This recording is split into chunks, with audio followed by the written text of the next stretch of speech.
Hello fellow gamers, let's continue by taking a look at the emulation performance of the 2P6. With an 8G chip, playing games below PSP isn't really challenging anymore. PSP games like God of War run at 10x resolution without issues, though that resolution is pretty much meaningless. Setting it to 4 times the resolution already pushes the limits of the display. Increasing it further would simply result in increased power consumption for no real benefit. However, displaying PSP games on this impressive 5.5-inch 16:9 screen is without a doubt an absolute visual feast. This machine can effortlessly handle PS2 games. Both God of War titles run fluidly at 3 times the resolution. At 3.5 times the resolution, however, you'll still experience a few frame drops in certain complex scenes.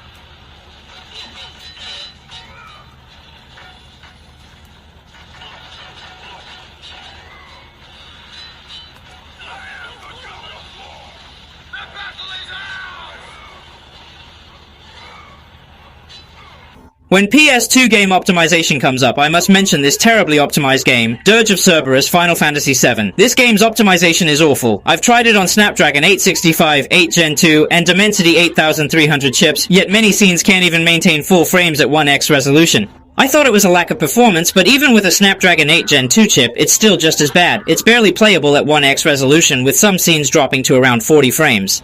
The game itself just has optimization issues. I seriously doubt an even stronger chip could handle it right now. So finally, how does the 2P6 compare to the 2P Extreme 2 for PS2 games? Let's perform a test. In the familiar spot, the flowing water corridor in God of War 1, the character is positioned between the 2 water streams. Under identical conditions, we must set it to 5x resolution, ensuring both devices operate below a full frame rate to accurately measure the difference. The Snapdragon 8 Gen 2 achieves roughly 53 frames per second, whereas the Snapdragon 8 Gen 1 comes in at around 49 frames. Interestingly, the Snapdragon 7 Gen 2 actually manages to deliver 3 to 4 more frames than the Snapdragon 8 Gen 1. However, the overall difference is not particularly substantial, and their performances remain largely comparable. So, for PS2 emulation, the Snapdragon 7 Gen 2 and Snapdragon 8 Gen 1 are pretty much the same. The Snapdragon 7 Gen 2 might even be slightly better. Playing 3DS games on this device is absolutely no problem at all, as virtually all of them can run smoothly at a 4x resolution.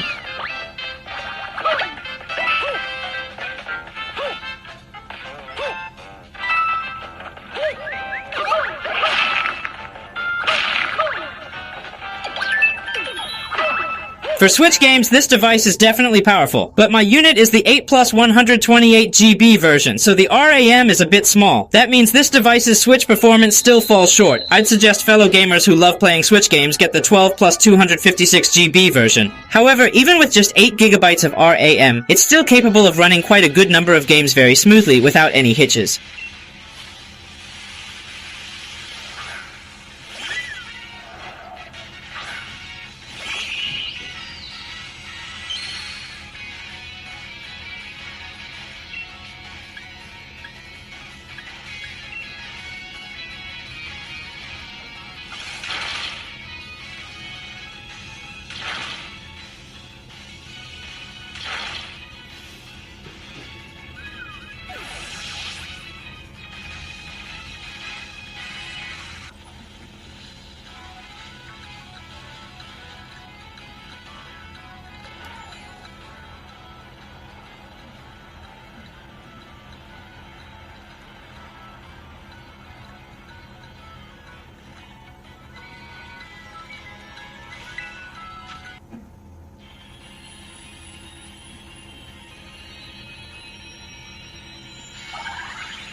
So what's the performance gap between the 2P6 and the 2P Extreme 2 for Switch games? We can compare that as well. For the game, let's use the masterpiece Breath of the Wild.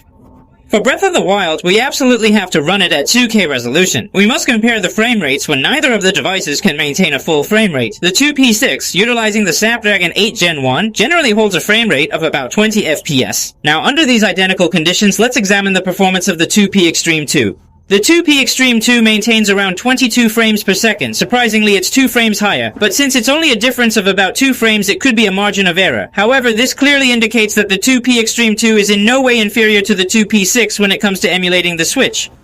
Finally, let's take a look and see if this can actually handle PS3 games. From my hands-on testing, some of the skill-independent mini-games or 2D games are definitely playable on this device. For example, the King of Fighters 13 runs incredibly smoothly.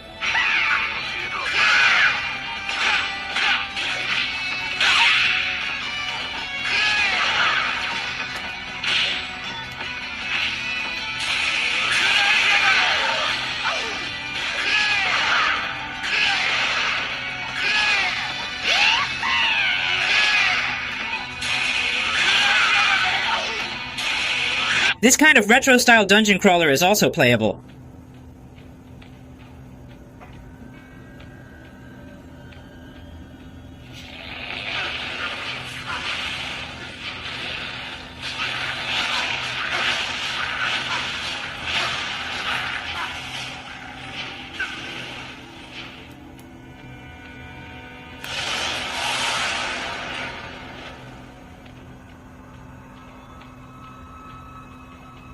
But for slightly more demanding games like God of War, Ascension, there's noticeable stuttering and audio crackling. Looks like this is its limit. The emulator isn't mature yet either, so it's really just for kicks.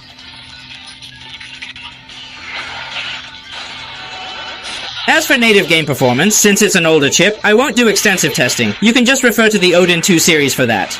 Overall, the 2P6 can definitely be considered a very well-rounded pocket rocket. Its compact size, combined with its impressive performance and widely acclaimed aesthetic appeal, makes it quite a desirable device. The Snapdragon 8 Gen 1 chip is good enough. I just think it would have been better without the high refresh rate screen. Sticking with the 2P Extreme 2 screen would have been fine. Compared to the 2P Extreme 2, I think both devices have their pros and cons. Visually, both devices are evenly matched, but the 2P6 offers a top joystick layout option. This layout provides a significant advantage for 3D exploration games. The 2P6 also has a slightly better grip than the 2P Extreme 2. Conversely, the 2P Extreme 2 is noticeably lighter and thinner, making it seem more portable.